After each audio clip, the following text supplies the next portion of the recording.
Welcome back to my channel Exam Warrior. If you have not yet subscribed my channel, please subscribe it and press the bell button to get my notification. By continuing the history series, this is the next part. और पिछले वाले part में हमने start करा था modern India के बारे में। तो हमने उसमें देखा था कि कैसे British east India company India में एस्टेब्लिशमेंट करती है, और लास्ट में हमने पढ़ा था सिराज उद दौला के बारे में। सिराज उद दौला और लॉर्ड क्लीव के बीच में एक बैटल होती है जिसको बोला जाता है बैटल ऑफ प्लासी। तो ये जो सिराज उद दौला की कुछ लोग होते हैं जैसे मीर जाफ़र और जगत सेठ और राय दुर्लभ, ये इसको धोखा दे देते हैं और किसके साथ मिलके, ब्रिटिश ईस्ट इंडिया कंपनी के साथ। तो ब्रिटिश ईस्ट इंडिया के जो भी ऑफिसर होते हैं उस टाइम, उनको वादा करते हैं कि आपको गद्दी दे देंगे इसके बाद। तो आज की वीडियो हम स्टार्ट करते हैं मीर जाफ़र। तो मीर जाफ़र ये सिराज उद दौला के ही एक ऑफिसर थे। तो मीर जाफ़र का जो राइन का टाइम पीरियड है 1757 से 60 तक। तो इसने क्या किया है, दीवानी राइट होते हैं कलेक्शन ऑफ लैंड रेवेन्यू, जो भी लैंड से पैसा वसूल करते थे, टैक्सेस वगैरह। तो ये किसको दे दिया, ब्रिटिश ईस्ट इंडिया कंपनी को दे दिया। 24 परगना डिस्ट्रिक्ट का जो दीवानी राइट किसको दे दिया, कंपनी को दे दिया। And company use this revenue to purchase goods and send to England. तो इसी जो रेवेन्यू ये कलेक्ट करते थे, इसी से ये क्या करते थे कि गुड इंडिया में जो भी गुड्स वगैरह ख़रीद के ये इंग्लैंड भेज देते थे। And the trade become unidirectional drain of wealth. तो इसकी वजह से क्या होता था कि एक ही साइड ट्रेड होता था कि हमारा ही पैसा, हमारी चीज़ें, ठीक है, हमारे पैसे से ही हमारी चीज़ें ख़रीद के इंग्लैंड भेज रहे थे। तो यहाँ पे एक जो दादा भाई नेहरू जी थे, इन्होंने एक बुक लिखी थी जिसका नाम था poverty and British rule in India. तो ये किस पे based on theory of drain of wealth, ठीक है। तो ड्रेन ऑफ वेल्थ मतलब जो भी पैसा यहाँ से लूट रहे थे वो।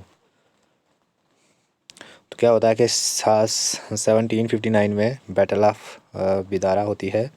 किस किस के बीच में होती है, ये होती है इंग्लिश वर्सेस डच। तो डच को सपोर्ट करते हैं मीर जाफ़र। तो after this battle Mir Jafar was removed from the seats of Bengals and appointed Mir Qasim as nawab of Bengal. तो इसको हटा देते हैं, मीर जाफ़र को हटा देते हैं और इसकी जगह गद्दी पे मीर कासिम को बिठा देते हैं। क्योंकि जो मीर जाफ़र था ये डच से मिलके इंग्लिश के ख़िलाफ़ कुछ बगावत करता है, लड़ाई करता है। तो इसके बाद आते हैं मीर कासिम। तो मीर कासिम का जो टाइम पीरियड है, राइन का टाइम पीरियड है ये 1760 से 63 तक। तो इसने भी क्या दे दिया, he gave diwani right of Burdwan and Midnapore. तो 2 डिस्ट्रिक्ट का और दे दिया इसने diwani right, and Chittagong 3 district का। He shifted his capital from Murshidabad to Monghyr, ठीक है। मुर्शिदाबाद से मोंगीर इसने अपनी जो राजधानी थी उसको शिफ्ट कर दिया। He make trade for Indian merchant, ठीक है। तो इसने इंडियन मर्चेंट के लिए भी ट्रेड को स्टार्ट करा। तो इसके बाद एक बैटल होती है, बैटल ऑफ बक्सर। तो बैटल ऑफ बक्सर किस किस के बीच में होती है, तो 1764 में बैटल ऑफ बक्सर होती है। ये मीर कासिम, सुजाउ दौला एंड शाह आलम टू। तो ये सुजाउ दौला होते हैं नवाब ऑफ अवध और शाह आलम टू होते हैं मुग़ल एम्पायर की साइड से। तो किस किस के बीच में होती है, इन तीनों और ईस्ट इंडिया कंपनी के बीच में ये बैटल होती है। तो ईस्ट इंडिया कंपनी की तरफ से लड़ते हैं हेक्टर मोनरो। तो इसमें कौन जीते हैं, ईस्ट इंडिया कंपनी जीत जाती है। तो क्योंकि बेटर स्ट्रेटजी होती है इनके पास, ठीक है। तो इसके बाद इसी टाइम होती है एक बैटल जिसको थर्ड बैटल ऑफ पानीपत।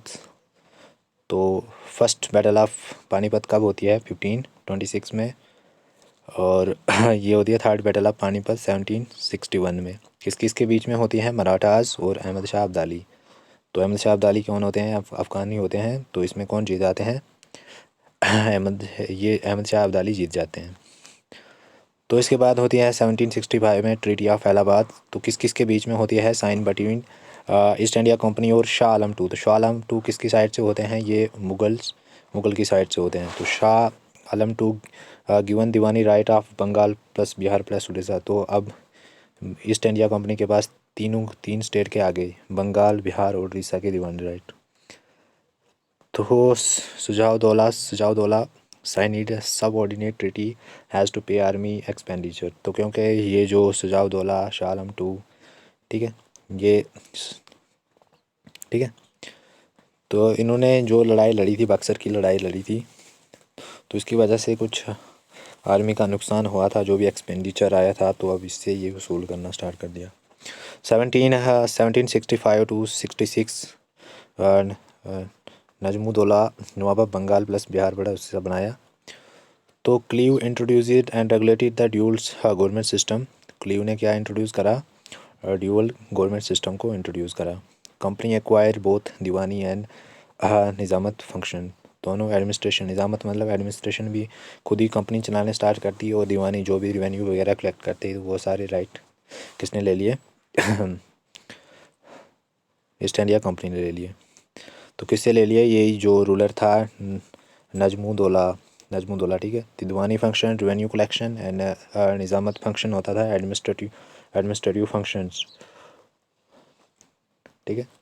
तो deputy subedar post was created by company. तो डिप्टी सूबेदार पोस्ट भी बनाई गई, इसके बारे में ये है। तो ड्यूल गवर्नमेंट जो सिस्टम था, तो इसमें क्या था कि पावर विदाउट रिस्पॉन्सिबिलिटी, पावर है लेकिन रिस्पॉन्सिबिलिटी नहीं है। इन इंग्लैंड क्या हुआ करता था? गवर्नमेंट के नीचे आता था कोर्ट ऑफ डायरेक्टर्स, उसके बाद आता था गवर्नर्स ऑफ बंगाल, फिर गवर्नर्स ऑफ बम्बई, फिर गवर्नर ऑफ मद्रास। तो ये सिस्टम था। इस सबसे ऊपर जो भी ब्रिटिश गवर्नमेंट थी, उसके नीचे कोर्ट ऑफ डायरेक्टर्स, उसके बाद जो बंगाल का गवर्नर आता था, उसके बाद ये दोनों जो भी प्रोविंसेस थे उस टाइम, तो बम्बई और मद्रास प्रोविंसेस के गवर्नर आते थे।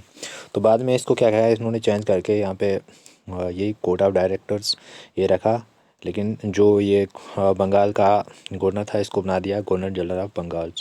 ये दोनों जो इन पे पूछना मतलब इनके ऊपर था। ये गवर्नर जनरल ऑफ बंगाल की जो पावर थी, इन दोनों जो बम्बई और मद्रास के गवर्नर थे इनसे ज़्यादा थी।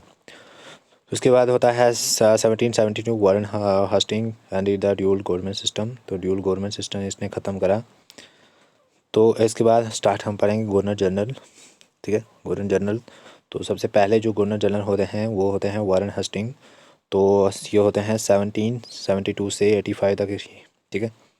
First governor general of Bengal भी बोला जाता है। ये पहले लास्ट गवर्नर थे बंगाल के, और first governor general of Bengal थे।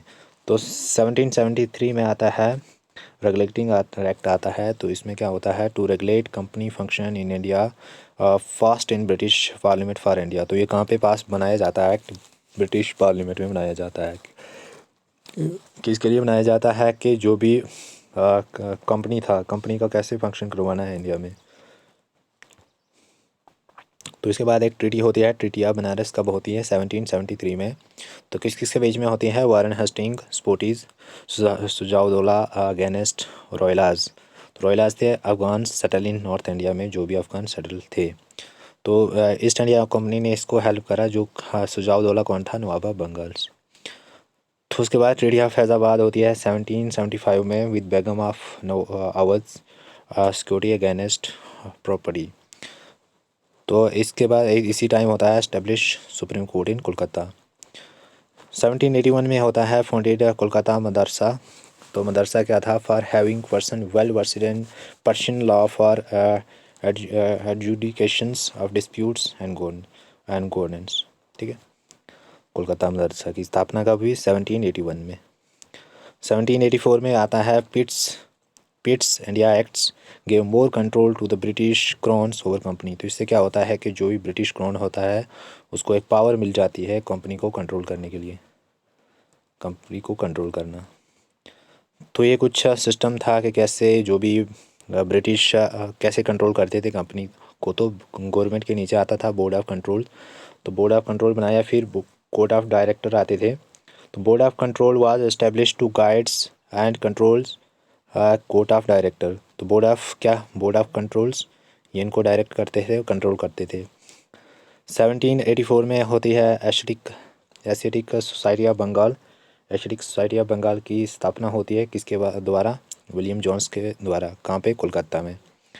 It was establish due to rising interest of British in Indian culture. तो इसमें क्या, जो भी इंडियन कल्चर को दर्शाने के लिए था, ठीक है। तो भी जो भी इंडियन कल्चर था उसको एक हिसाब से राइज करने के लिए ये बनाया गया था। तो कुछ इंपॉर्टेंट पॉइंट है। तो जो first English translation of Bhagavad Gita by Charles Wilkins, तो चार्ल्स विल्किन फर्स्ट ट्रांसलेशन करते हैं किसकी? भगवत गीता को। किसके टाइम? ये तो वारेन हेस्टिंग के टाइम ही करते हैं। तो Warren Hastings returns introduction of Bhagavad Gita. तो वारेन हेस्टिंग होते हैं जो इंट्रोडक्शन लिखते हैं किसकी? भगवत गीता की। Warren Hastings started the post of collector. तो पोस्ट ऑफ कलेक्टर भी इन्हीं के टाइम स्टार्ट होती है। किसके लिए? रेवेन्यू कलेक्शन के लिए ही स्टार्ट करते हैं पोस्ट ऑफ कलेक्टर की। For his unwarranted influence he in issues of Indian state, Warren Hastings impeachment took place। तो वारेन हस्टिंग के खिलाफ impeachment भी स्टार्ट होती है। तो impeachment मतलब हटाने का, उसको उठाने का प्रोसेस होता है। तो नंद कुमार एक बंदे होते हैं जो कंप्लेन करते हैं इसके against. He was the only governor general against him impeachment happens. तो ये एक ओनली गवर्नर होते हैं जिनके खिलाफ इम्पीचमेंट स्टार्ट होती है। विलियम जोन्स ट्रांसलेटेड अभिज्ञान शकुंतलम इनटू इंग्लिश। तो विलियम ये भी याद रखना है कि विलियम जोन्स ने क्या करा था? अभिज्ञान शकुंतलम को इंग्लिश में ट्रांसलेट करा था।